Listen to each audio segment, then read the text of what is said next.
Hi students, this is Dr. Sanders, and I found a tool that you might want to use if you're having trouble getting voiceover for your slides for your presentation on your work of art.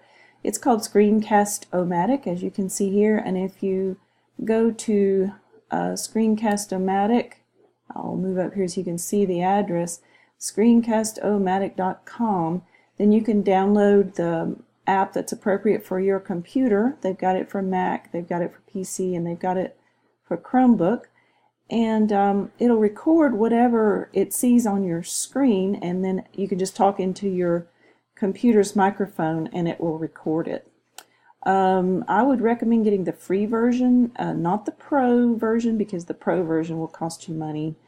And when you download the app, you'll see this little box and you hit record and you take off, and then when you're done you can upload it to YouTube or Screencast-O-Matic, or you can download a file. I'm afraid though, if you download a file and try to send it, that might be too large. We'll just have to play with that and see.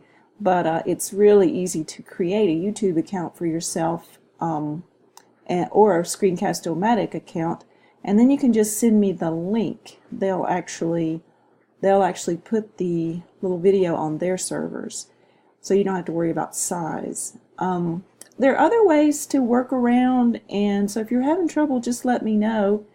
And I hope you're having a great weekend, and I'll talk to you soon. Bye.